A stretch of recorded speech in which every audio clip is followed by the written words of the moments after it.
신분들을 인사하겠습니다. 사랑합니다. 축복합니다. 우리 찬양을 먼저 한장 하겠습니다. 예수님의 치료자.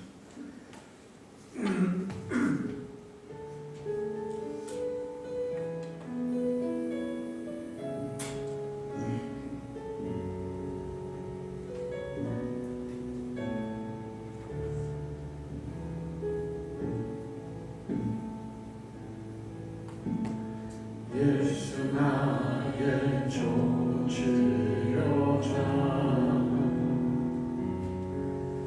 그의 눈이 먼 곳을 나의 슬픔과 고통 그의 눈을 볼 때에 나가네 예수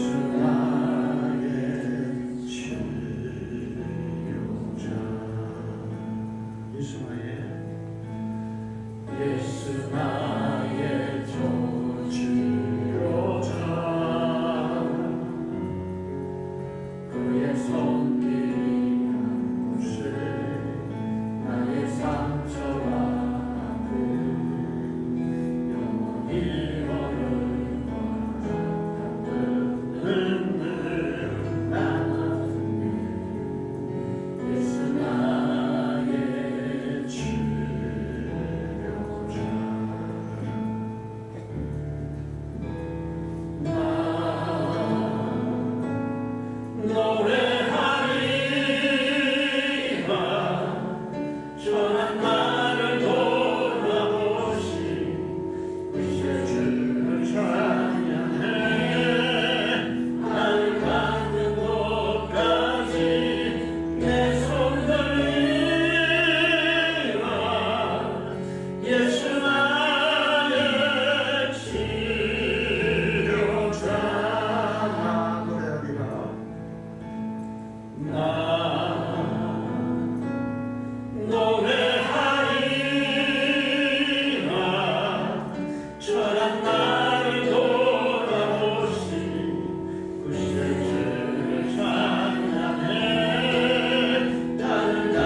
주님이 우리의 치료자인 것을 믿으시기 바랍니다.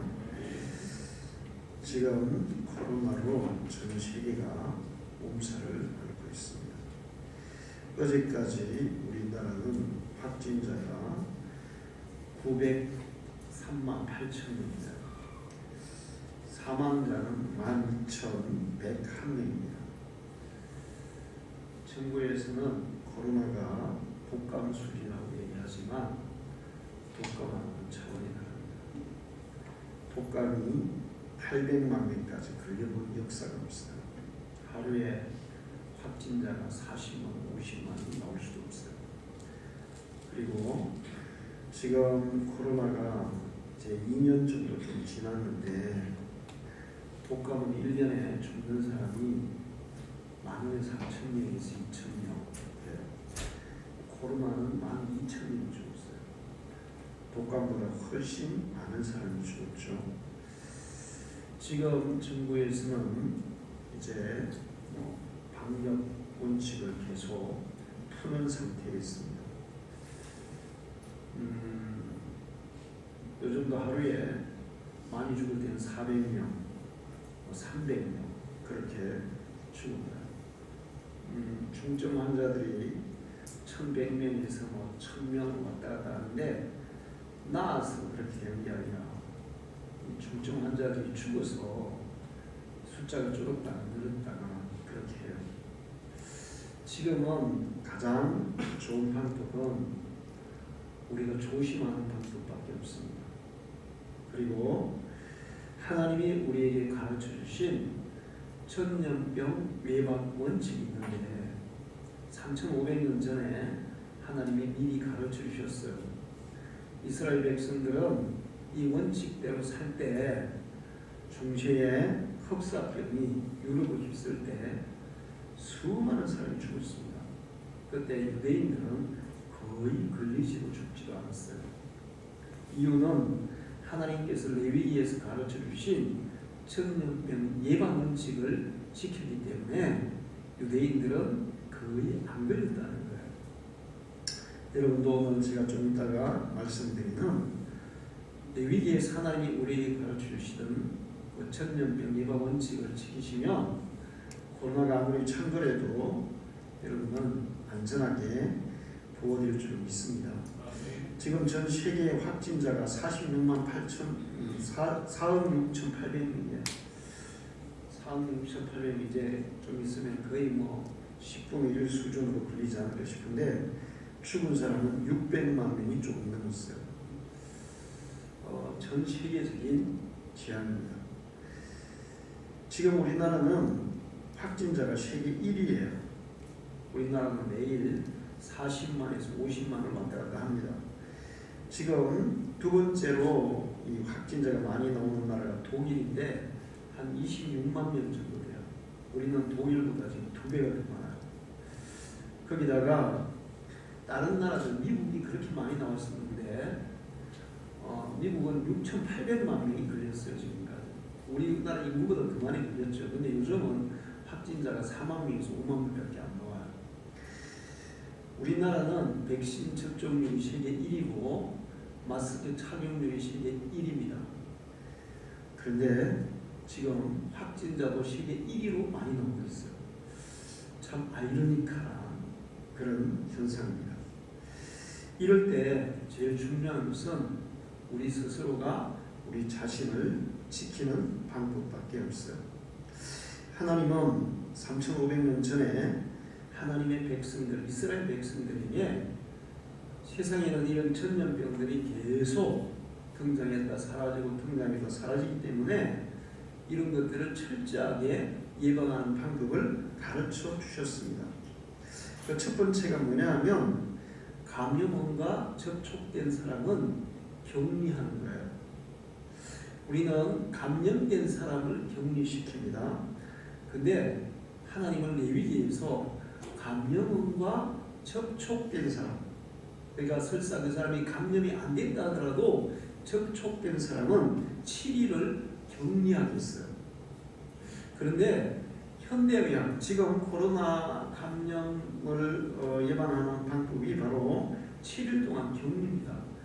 근데 지금 우리나라는 이제 얼마 전까지는 접촉된 사람도 14일을 하다가 이제 7일로 줄었어요.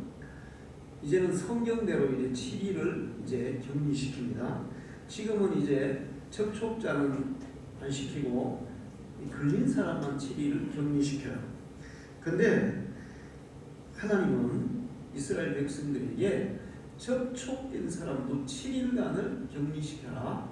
근데 7일을 격리시켜도 불안하면 또 7일을 격리시켜서 14일을 격리시키라고 말씀하고 있어요. 얼마나 과학적이고 의학적입니다. 3,500년이 지나서 현대 그 3,500년 동안 사람들이 의학을 연구하고 연구해서 내린 결론이 천년병은 7일 격리, 그리고 불안하면 또 7일, 그래서 14일을 격리하는 것이 오늘날 현대의학이 밝혀낸 사실이에요. 하나님은 벌써 3,500년 전에 가르쳐 주셨어요. 그러니까 천년병 예방의 첫 번째 원칙은 격리에 있다, 그렇게 말씀하고 있어요. 자, 두 번째는 씻기예요. 코로나가 이제 창궐하면서 전 세계적으로 손을 씻으라고 얘기를 하고 있습니다. 외출했다 돌아오면 손 씻고, 뭐 접촉하면 손 씻고, 밖에 활동하면 계속 손을 씻으라고 얘기를 하죠. 레위기에서 하나님은 감염원과 접촉이 되거나 접촉됐다고 생각이 되면 씻으라고 얘기하세요. 그런데 손만 씻는 게 아니에요. 손도 씻을 뿐만 아니라 머리부터 발끝까지 전체 다 목욕을 하라고 있어요. 손 씻는 것보다 전체를 다 씻는 것이 훨씬 더 감염병 예방에 더 효과가 좋아요. 근데 거기에서 끝나지 않아요. 이제 코로나 바이러스가 우리 손에만 묻는 게 아니라 다른 걸린 사람하고 대화를 하거나 하면 마스크에도 묻고 옷에도 묻어요. 옷에 바이러스가 묻었을 때 옷을 손으로 이렇게 하고 이제 손을 입에다 대거나 코에 대면 바이러스가 또 감염이 되는 겁니다. 그래서 하나님은 씻는데 몸 전체를 씻고 옷까지 빨아라 이렇게 얘기하세요. 그렇게 한다면 코로나 바이러스가 걸리겠어요? 안 걸리겠어요? 안 걸려요. 손만 닦으라는 게 아니라 몸 전체를 씻고 옷도 빨아 입으라는 거예요. 그리고 집에 들어갈 때는 반드시 씻고 옷을 빨고 들어가라는 거예요. 우리는 이제 밖에서 활동하고 집에서 손만 닦고 옷을 입은 채로 들어가잖아요. 근데 감염원과 접촉된 상황이 의심이 나면 밖에서 옷도 다 빨고 갈아입고 그 다음에 목욕도 완전히 하고 그 다음에 집에 들어가는 거예요. 그러니까 이게 전염이 되겠어요? 안 되겠어요? 안 되는 거예요. 자, 그 다음에는 또 뭐를 말씀하셨냐면 사체, 사람이든 동물이든 죽은 사체를 만진 사람은 역시 목욕을 하고 옷을 다 빨고 집으로 들어가라는 거예요. 동물을 잡아먹은 사람도, 잡은 사람도 그렇게 하고 또 이 죽어 있는 사체를 만진 사람은 반드시 목욕을 하고 옷을 빨고 들어가라는 것입니다. 이제 요즘도 계속 가끔씩 등장하는데 아프리카 돼지열병, 이제 저기 산에서 멧돼지들이 막 죽어 있잖아요. 멧돼지들이 막 그냥 죽은 이유가 아프리카 돼지열병에 걸려가지고 죽는 거예요. 근데 그 멧돼지가 죽은 걸 예를 들어서 잡아먹는다 그러면 대단히 위험하죠. 밖에서 동물이 그냥 죽은 것은 무슨 병으로 죽는지 몰라요. 그래서 그거를 잘못 먹으면 감염이 될 수 있기 때문에 먹지도 말고 그냥 죽은 거는 절대 먹지 마라. 근데 사람의 시체든 동물의 시체든 만졌을 경우에는 목욕을 하고 옷을 빨고 집에 들어가라. 그렇게 말씀하고 있어요. 자, 이 레위기에서 가르쳐 주신 원리가 사실 살아가는데 조금 불편하기는 하죠. 그렇죠? 그 불편하지만 이 원리대로 한다면 코로나는 절대로 감염이 안 될 수 있는 거예요. 그 이스라엘 백성들은 역사 속에 다른 사람들은 막 전염병으로 막 죽어갈 때 감염이 안 된 경우들이 종종 있었어요. 그래서 이 감염된 사람들이 유대인들이 저들이 우리 부모의 복을 타서 우리가 병으로 죽는다 그런 오해를 해서 유대인들을 막 학대한 그런 일도 있었어요. 사람들은 성경을 사람이 지어낸 얘기라고 생각해요. 근데 성경은 사람이 지어낸 얘기가 아니라 천지를 창조하신 하나님이 사람들에게 주신 말씀이에요. 할렐루야.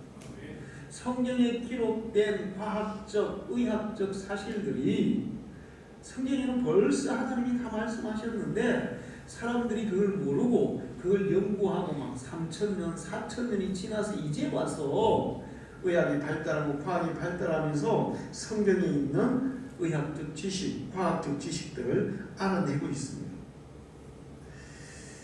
그 의학이나 과학이 덜 발달했을 때는 성경이 얼마나 의학적이고 과학적인지를 몰랐어요.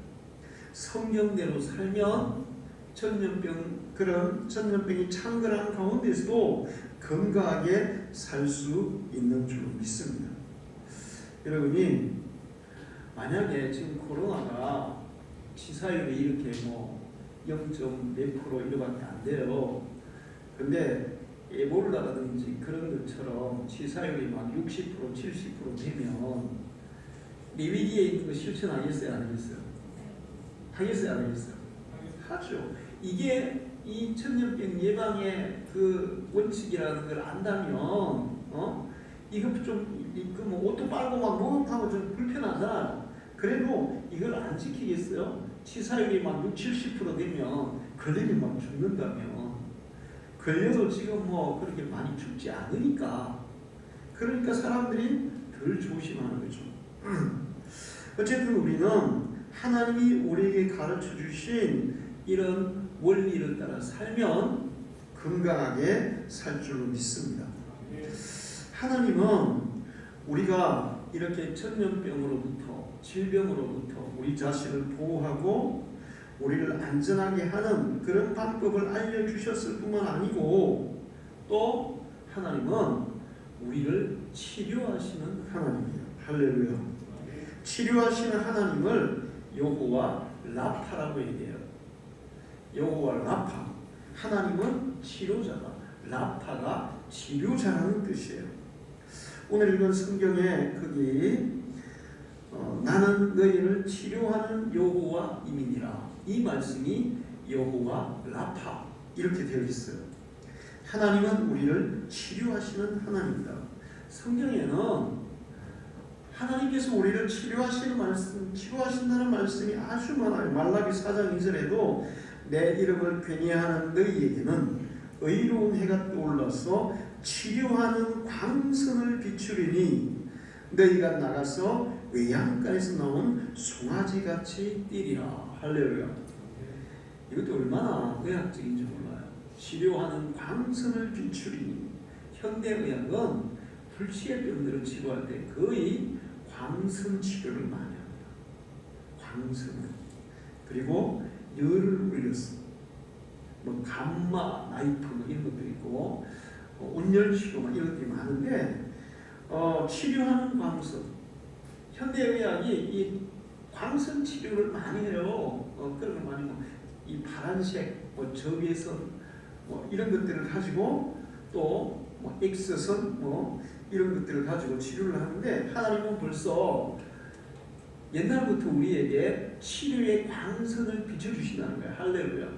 현대의학이 지금 개발한 그 치료하는 광선보다 더 확실하고 더 정확한 치료의 광선을 하나님을 괭이하는 너희에게 비춰주셔서 병자들이 치료되어서 외양간에서 나온 송아지처럼 펄펄 뛰게 되는 그런 생기를 얻게 되는 역사를 주신다고 약속하셨어요.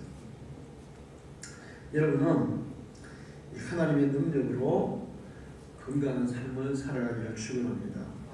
구약시대에 대표적으로 죽을 병에 걸렸다 살아난 사람이 히스기야 왕이에요. 죽을 병이었어요. 그런데 하나님이 치료해 주셔서 살아났습니다. 건강이 깨끗하게 회복됐어요. 그리고 15년을 더 살았죠. 구약시대에 절대로 고칠 수 없는 병이 있었어요. 문둥병이었어요. 그러나 나만 장군은 하나님의 말씀을 순종해서 어린아이처럼 깨끗하게 문둥병이 치료된 줄로 믿습니다.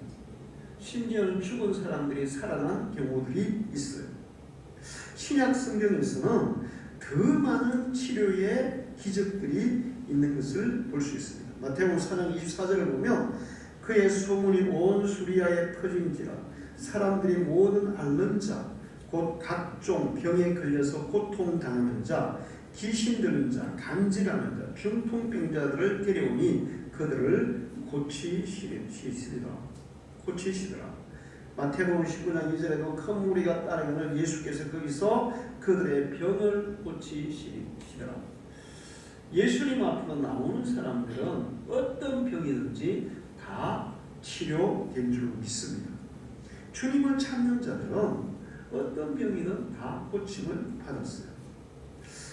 예수님께 나오는 자는 고치지 못할 병이 없습니다. 지금도 현대의학이 고치지 못하는 그런 질병들을 믿음으로 예수 그리스도의 능력으로 치료되는 그런 경험을 한 사람들이 수없이 많아요.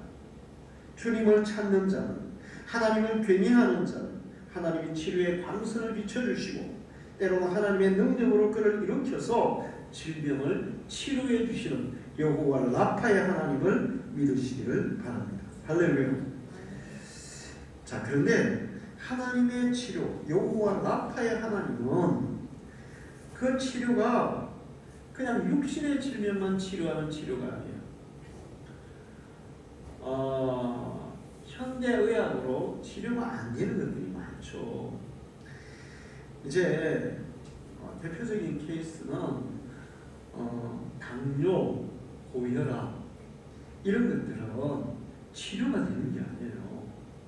이거는 그냥 초절해야 돼요.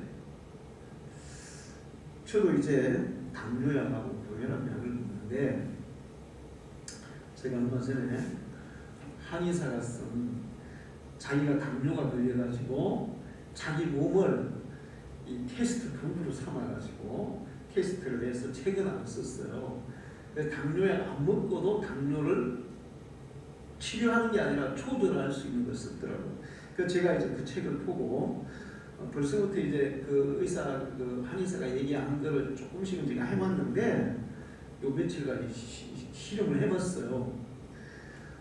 평소에 당뇨약을 먹어도 저는 절대로 그 120 이하로 잘 안 떨어집니다. 당뇨가 많이 올라갈 때는 막 300도 올라가고 그랬어요. 최고 많이 올라갈 때는 400 이상도 올라가고 그랬어요. 그런데 현대의학으로 당뇨는 치료가 안 되는 거예요. 제가 당뇨를 쇠알씩 먹었는데 쇠알 먹어도 조절이 안 되더라고요. 그런데 요즘 이제 그걸 실천하니까 이게 당뇨가 있잖아요. 110 이하로, 어떨 때는 100 이하로 내려오는 거예요. 식후 혈당도 재면은 160 이하, 120. 어떨 때는 밥 먹고도 뭐 107 이러는 거예요. 와, 의학으로 고치는 게 아니더라고요. 당뇨나 고혈압은 약으로 치료되는 게 아니고 그냥 자기가 어떻게 하느냐에 따라서 음식을 어떻게 먹고 건강관리를 어떻게 따라서 조절이 되는 거예요. 현대의학이 치료하지 못하는 거, 정신적인 심리적인 질환 이런 것도 역시 치료하기가 아주 어려워요. 예를 들면 우울증은 약을 먹으면 개선이 됩니다. 그러나 인격장애는 약이 없어요. 어떤 방법으로도 치료가 안 되는 거예요.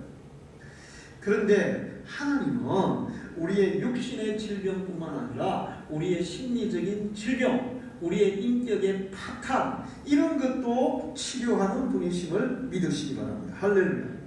여호와 라파의 하나님은 우리의 모든 질병을 다 치료하세요. 예수님은 채찍에 맞음으로 우리의 질병을 대신 담당해 주셨어요. 그래서 예수님이 나를 위해서 채찍에 맞아서 내 질병을 다시 담당해 줬다는 것을 믿고 주님 앞에 나올 때 우리의 질병은 반드시 치료되는 줄로 믿습니다. 할렐루야. 그런데 육신의 질병뿐만 아니라 우리의 무너진 것, 깨어진 것도 고치시는 분이에요. 예레미야 19장 11절을 보면 그들에게 이르기를 만군의 여호와께서 이와 같이 말씀하시되 사람이 토기장이의 그릇을 한번 깨뜨리면 다시 완전하게 할 수 없나니 이와 같이 내가 이 백성과 이 성읍을 무너뜨리니 도기시에 매장할 자리가 없을 만큼 패망하리라. 자, 토기장이가 이 토기가 깨지면 이게 고쳐져요? 안 고쳐져요? 안 고쳐져요. 그런데 토기가 깨어지는 것처럼 우리의 마음이 무너지고 우리의 영혼이 무너지고 우리의 육체가 무너지고 우리의 삶도 무너지는 경우가 있어요. 삶이 막 부서지는 경우가 있어요. 그런데 그 모든 것들도 하나님은 고치시는 깨지기 전과 똑같이 완벽하게 고치시는 능력이 있어요. 할렐루야. 여러분의 삶이 무너졌을 때 하나님은 우리의 삶도 회복시키고 고치시는 줄로 믿으시기 바랍니다. 예레미야 18장 6절에서 말씀하세요. 여호와의 말씀이니라 이스라엘 족속아 이 토기장이 하는 것 같이 내가 능히 너에게 행하지 못하겠느냐. 이스라엘 족속이 진흙이 토기장의 손에 있음 같이 내가 같이 너희가 내 손에 있느냐. 여러분이 하나님의 손에 붙잡히는 것입니다. 여러분이 믿음으로 하나님을 의지할 때 하나님은 여러분을 그 오른손으로 붙들어서 여러분을 깨어진 여러분을 고치시는 줄로 믿으시기 바랍니다. 사람들이 다시 원상복귀할 수 없는 그런 무너진 삶도, 무너진 인격도, 무너진 마음의 그런 그것도 다 하나님은 다시 고치는 능력이 있어요. 할렐루야. 인격의 파탄자고 예수 믿고 구원받고 변화받으면 성령 받으면 회복되는 역사가 있는 줄로 믿습니다. 제가 옛날에 알코올 중독자에 대해서 제가 막 동네 알코올 중독자가 많았어요. 그래서 별 수단을 다 써봤습니다. 근데 안 되는 거예요. 정신병원에 입원해도 퇴원하고 3일 안에 또 중독으로 돌아가. 우리 그 육촌 동생이 있는데 걔도 안 돼요. 지금 나이도 뭐 벌써 한 40대 초반부터 알코올 중독이라 가지고 정신병원에 들락날락 하는데 막 정신병원에서 막 이제 좀 시간 지나면 이제 술을 안 먹으니까 정신 돌아왔잖아요. 그러면 막 자기 누나한테 막 꺼내달라 그래요. 그 꺼내주잖아요. 그러면 뭐 3일 안에 또 그대로 돌아가는 거예요. 저번에 한 번은 밤 12시에 나한테 전화가 왔어요. 야, 이거 꺼내놨는데 가서 사고쳐, 술 먹고 사고쳐가지고 어떡하냐. 도대체 어떻게 해야 되냐. 방법이 없는 거예요. 그래서 제가 물어봤어요. 의사들하고 막 여러 사람들 상의해봤어요. 근데 의사가 이렇게 얘기하더라고요. 목사님, 알코올 중독자가 알코올에서 해방되는 건 딱 2가지 방법이 있습니다. 기가 솔깃하더라고요. 뭡니까? 첫째, 죽는 겁니다. 죽으면 해방됩니다. 2번째는 뭡니까? 예수 믿는 겁니다. 할렐루야. 예수 믿는 겁니다. 예수 그리스도는 알코올 중독자, 알코올 중독이 되면 육체도 파괴되고 정신도 파괴되고 삶도 파괴되고 가정도 파괴되고 다 파괴되는데 그 파괴된 모든 것들을 다 회복시키고 치료하는 능력이 예수님께 있다는 거예요. 할렐루야. 뿐만 아니라 하나님의 이 치유의 역사는 무너진 재단, 무너진 삶, 무너진 국가도 치유하는 능력이 있어요. 할렐루야. 지금 우크라이나가 전쟁으로 난리를 치고 있죠.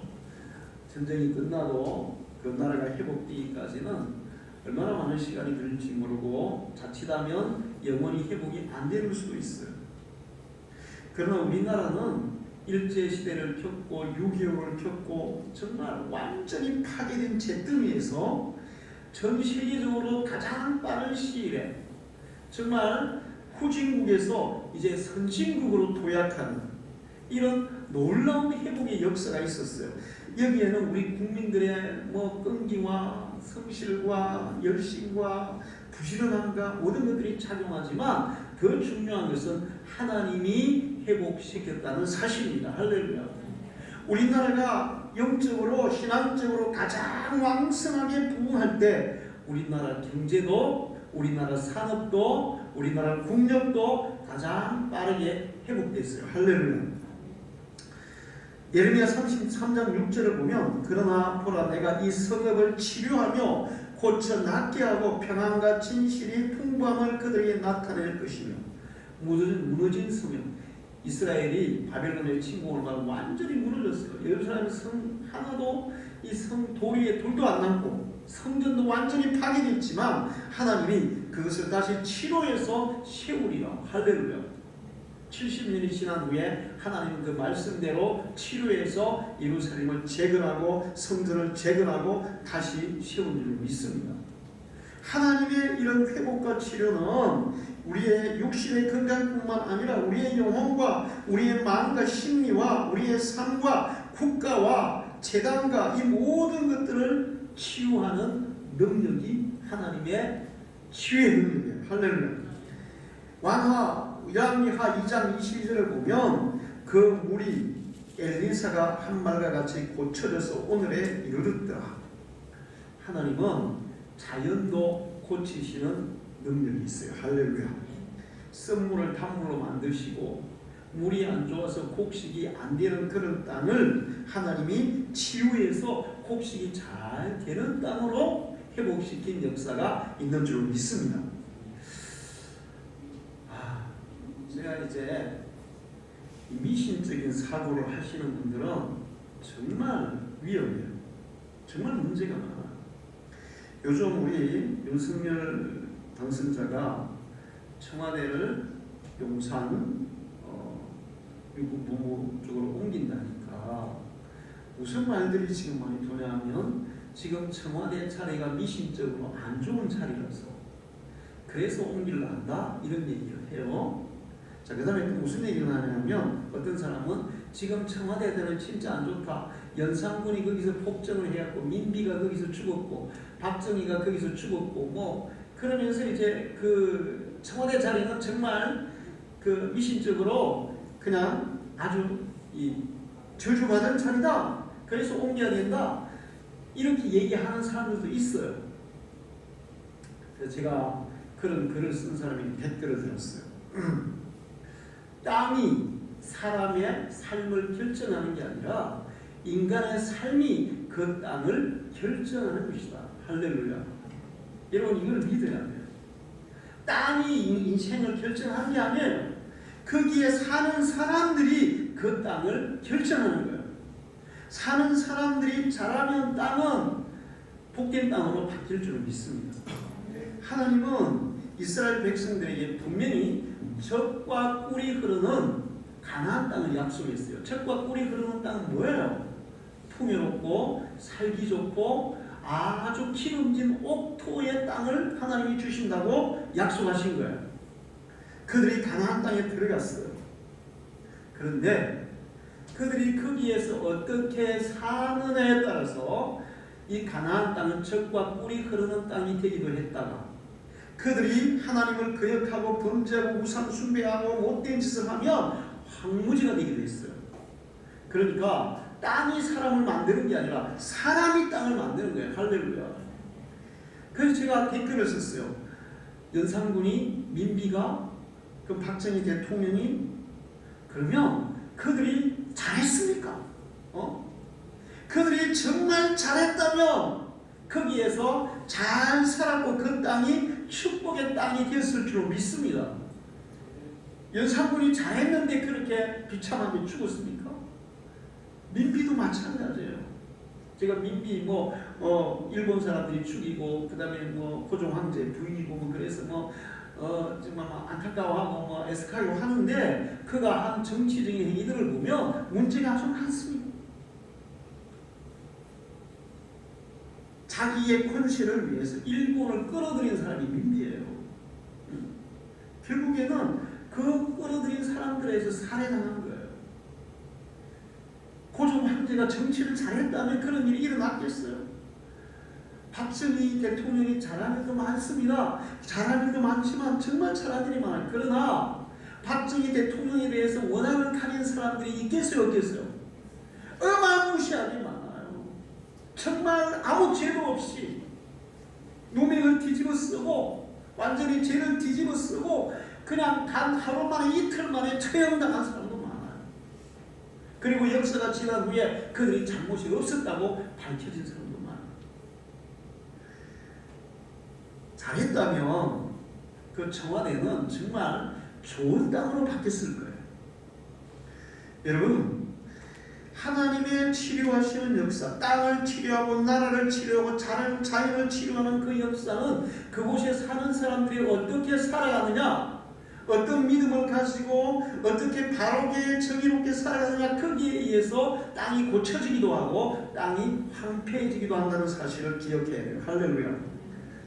그래서 예수 믿는 사람들은 황무지에서도 곡식을 키우는 사람, 사망에서도 꽃을 피우는 사람이 되어야 될 줄로 믿습니다. 할렐루야. 아니 옛날에 그게 누구예요? 고구마 쳐들어온 김기동 집사 아파트 이사를 가야 돼 갈 데가 없는데 어떤 아파트가 싸게 났다 그랬잖아요. 근데 알아보니까 거기서 누가 자살을 하는가 그래가지고 그 집 귀신 나오는 집이라고 아무도 안 가려고 그래서 아주 싸게 나왔어. 그래서 그냥 자기들이 갔잖아요. 무슨 귀신이 나옵니까? 거기 가서 그들이 사니까 도리어 그 집이 그냥 잘 사는 집, 복 받는 집이 됐어요. 할렐루야. 집이든 땅이든 집이나 땅이 사람의 운명, 사람의 인생을 결정하는 게 아니라 사람의 삶이 땅을 결정하고 집을 결정하고 모든 것들을 결정하는 거예요. 우리가 믿음으로 살 때 하나님은 땅도 치료하시고 나라도 치료하시고 무너진 재단도 치료하시는 역사가 일어나는 줄로 믿습니다. 하나님은 불임도 치료하세요. 불임 뭐예요? 애기 못 낳는 거죠. 현대의학으로도 안 되는 사람이 많이 있어요. 요즘도 불임 환자가 그렇게 많대요, 우리나라에. 그러나 성경에는 절대 불임, 살아는 의학적으로 가능해요, 불가능해요? 절대로. 90살 먹은 할머니가 무슨 아기를 낳습니까? 그러나 하나님이 역사하시니까 아기를 낳은 줄로 믿습니다. 한나도 불임이었어요. 하나님이 역사하니까 아들을 낳고 그 다음에 또 사무엘 이후에도 아들 셋에 딸 둘을 낳았어요. 뿐만 아니에요. 삼손의 부모도 불임이었는데 삼손을 낳게 했어요. 수냄 여인도 불임이었는데 아들을 낳게 했어요. 그런데 이런 하나님의 그 불임을 치료하시는 역사들을 보면 그 사람들이 정말 믿음으로 살았다는 것입니다. 할렐루야. 저는 우리 정은이도 똑같아요. 정은이도 아기를 낳을 수 없었어요, 사실은. 근데 아기를 낳았어요. 할렐루야. 하나님은 정말 특별한 섭리예요. 특별한 은총이에요. 그래서 우리가 정은이가 아기를 가졌을 때 아이 이름을 사무엘이라고 지었어요. 제가 이제 꿈이 뭐냐면 우리 아들, 딸은 내가 절대로 목사 안 시킨다. 목사 사무도 절대로 안 시킨다. 그러나 손주가 태어나면 반드시 한 명은 내가 목사로 시키겠다. 그 목사를 어떻게 만들 것이냐. 제가 이제 예수를 안 믿는 집안에서 고3 때 예수를 믿고 목사가 되었는데 제 한계를 압니다. 제 한계를 알아요. 여러 가지 뭐 열정도 있고 뭐 여러 가지 뭐 다 좋은 점이 많지만 제 한계가 많아요. 부족함이 너무 많은 거예요. 그래서 손주 때에는 뱃속에서부터 목사를 키우자. 뱃속에서부터 그냥 기도하게 하고 찬송하게 하고 또 말씀 읽게 하고 그래서 뱃속에서부터 목사를 키우자. 이게 제 그 꿈이었어요. 근데 정은이가 아기를 못 낳은 상태니까 하나님 앞에 서운했잖아요. 야, 네 서운해라. 나도 서운할게. 아기 낳으면 사무엘처럼 하나님께 드리기로 하자. 근데 정은이가 어쩔 수 없이 서운한 거예요. 처음에는 내가 그런 얘기하면 아빠, 아유, 애가 태어나면 지 맘대로 살게 해야지 뭐 부모가 그걸 갖다가 결정해가지고 그렇게 해야 되냐고 막 반대했거든요. 근데 아기를 못 낳은 상황이 되니까 그냥 서운하게 되더라고요. 그래서 정말 그렇게 아기를 낳았어요. 기적으로 낳았어요. 요즘 하는 거 보면 정말 걔는 찬송하는 거 좋아하고 그 성경 듣는 거 좋아하고 뭐 책 보는 거 좋아하고 그렇더라고요. 그리고 계속 그게 애 노는 걸 이렇게 이제 뭐 장난 달고 놀 때도 계속 찬송 들어주고 성경 들려주고 막 그래요. 하나님께서 불임도 치료하시는 하나님이에요. 할렐루야. 하나님은 천년병도 치료하는 줄 믿습니다. 할렐루야. 신명기 28장 27절을 여호와께서 애굽의 총기와 치질과 계열병과 피부병으로 너를 치시리. 그 네가 치유받지 못할 것이며 그러나 죽은 자와 산 자 가운데 섰을 때에 연병이 그치니라. 할렐루야. 천년병에서 이는 그가 너를 세상의 굴 올무에서와 심한 천년병에서 건지실 것임이로다. 할렐루야. 하나님은 천년병도 치료하는 능력이 있는 줄 믿습니다. 하나님이 못 고칠 병은 있어요, 없어요? 없어요. 여러분 이것을 믿으시고 여호와 라파의 하나님 의지하시기를 축원합니다. 그런데 이런 모든 질병에서 하나님의 치유의 능력을 경험하는 사람, 이 치유의 은총을 받는 사람들이 어떤 사람이냐? 오늘 성경에 그것을 가르치고 있어요. 첫 번째는 여호와의 말씀을 들어 순종하는 사람. 여기서 말씀을 듣고 순종하다는 것은 귀를 기울이고 하나님의 말씀을 듣고 따른다 이런 뜻이에요. 하나님의 말씀을 귀담아 듣고 그 말씀대로 그대로 따라가면 이 치유의 역사가 여러분이 일어나요. 할렐루야. 여러분의 육신뿐만 아니라 여러분의 삶을 치료하는 그런 역사가 일어날 줄 믿습니다. 네가 만약에 하나님 여호와의 말씀을 순종하지 않으면 내가 오늘 네게 명하는 그의 모든 명령과 규를 지켜나지 아니하면 이 모든 저주가 네게 임할 것이나 만일 그들이 순종하지 않으면 칼을 망하고 자식에서 죽을 것이지만 그러나 여호와를 회개하는 하나님의 말씀을 들어 순종하는 자에게는 치료하는 역사를 주시리라. 할렐루야. 여러분 주일날 목사님의 설교를 귀담아 들으시고 그 설교 말씀대로 살기를 힘쓰시기 바랍니다. 할렐루야. 말씀을 듣고 그냥 잊어버리면 안 돼. 그 말씀을 생활 가운데 실천해서 살아보세요. 여러분은 날마다 하나님의 기적을 경험할 줄 믿습니다. 하나님의 치료를 경험할 줄 믿습니다. 우리의 육신의 질병뿐만 아니라 우리의 모든 삶을 치료하는 그 하나님을 경험할 줄 믿습니다. 그 다음에 두 번째는 내가 보기에 의를 행하며, 여기서 의를 행하며 하는 것은 똑바르게 정직하게 올바르게 정당하게 행하며. 교회는 잘 나오는데 정당하고 올바르게 행하지 않는 사람들이 있어요. 그러면 하나님의 치유가 일어날 수가 없어요.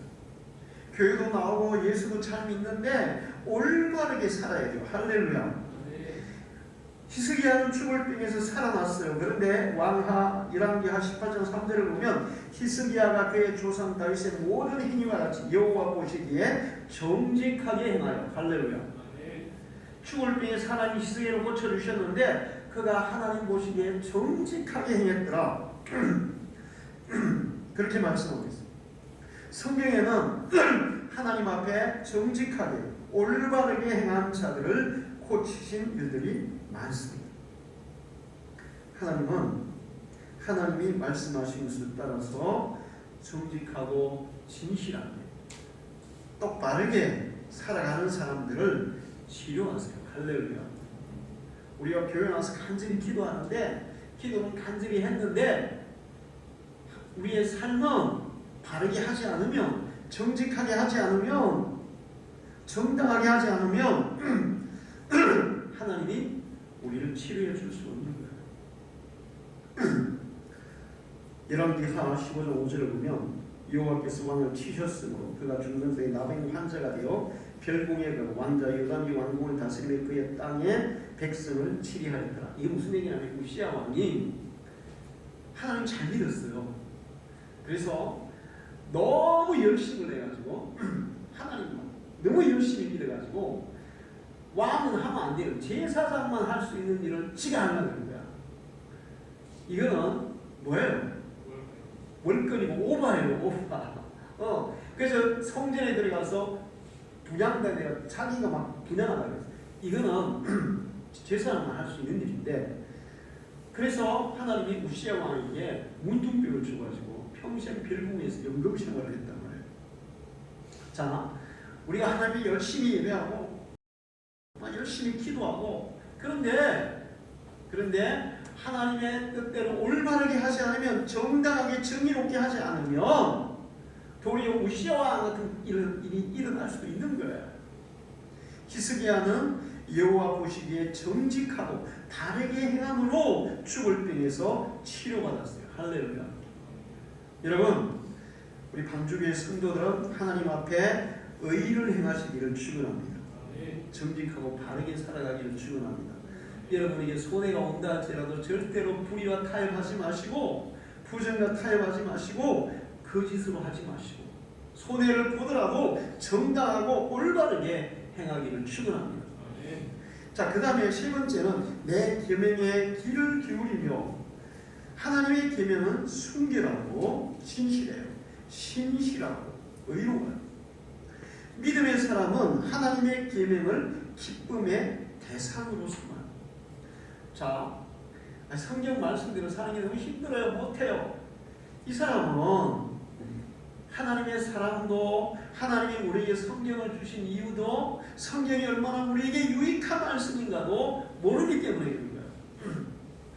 성경이 얼마나 유익한 말씀이고 얼마나 복된 말씀이고 우리에게 주신 하나님의 축복의 말씀이라는 것을 안다면 하나님의 말씀, 하나님의 계명을 삶의 기쁨의 대상으로 삼는 거예요. 할렐루야. 하나님 말씀을 듣고 하나님 말씀을 실천하는 것을 막 기뻐하고 막 즐거워한다는 거예요. 그리고 그렇게 살아가는 사람은 복 있는 사람이 될 줄을 믿습니다. 여호와의 계명을 즐거워하여 그 계명을 주야로 묵상하는 자로. 야, 하나님의 말씀 너무 좋아. 하나님의 말씀대로 사는 게 너무 기뻐.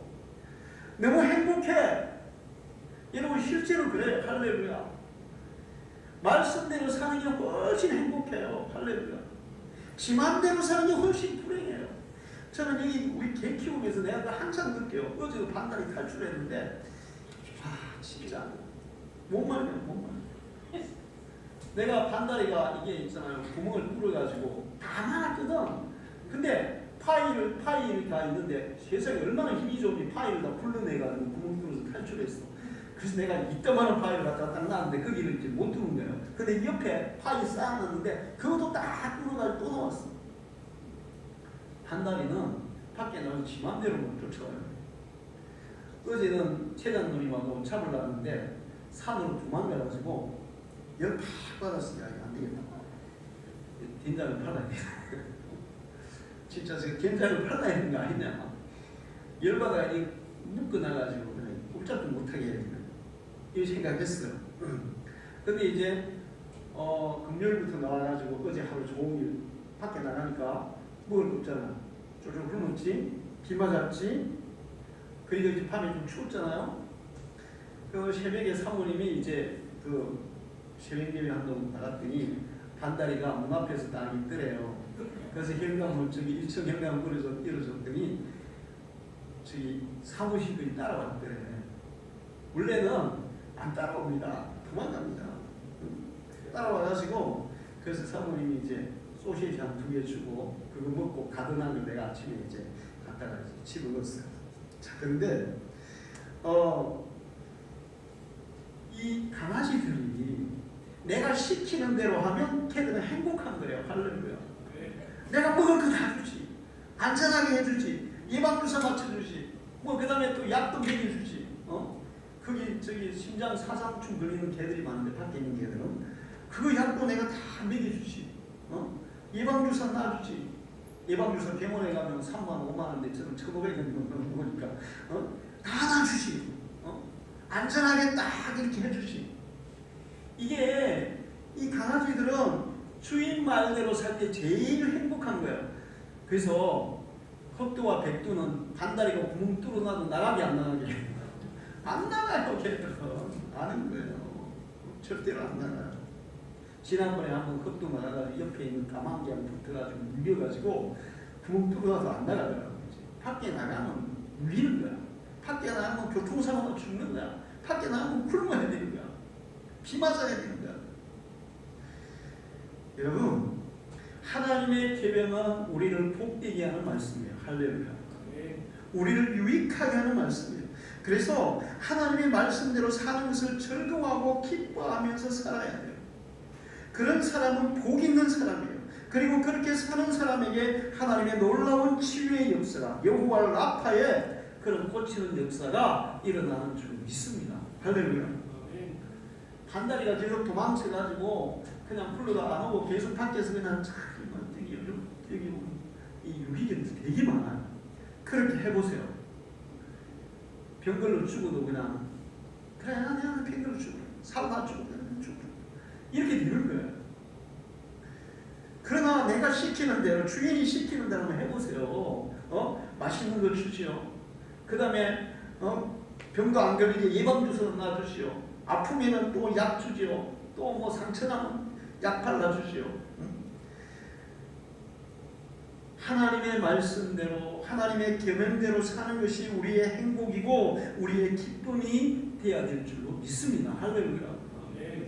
그럴 때 하나님은 우리에게 놀라운 치유의 역사를 주신다. 거의 마지막으로 내 모든 규례를 지키며 하나님의 규정, 하나님이 말씀하신 습관, 간섭, 법령 이런 것들을 지키며 신앙인들은 신앙인으로서 예수 믿는 사람들은 예수 믿는 사람으로서 해야 될 그게 있어요. 해야 될 의무가 있어요. 그렇죠. 예수 안 믿는 사람은 안 해도 되지만 예수 믿는 사람들은 반드시 해야 될 신앙으로서 해야 될 의무들이 있어요. 자, 구약 성경에는 613가지 또는 612가지, 613가지라고 그러는데 그 의무가 있었어요. 그 신약에는 그런 의무보다 굉장히 하나님이 줄여주셨어요. 그래서 신약에서 예수 믿고 하나님 섬기는 것은 구약 사람들보다 훨씬 더 수월하다고요. 사실은. 그런데 신앙인으로 지켜야 할 의무가 있다는 거예요.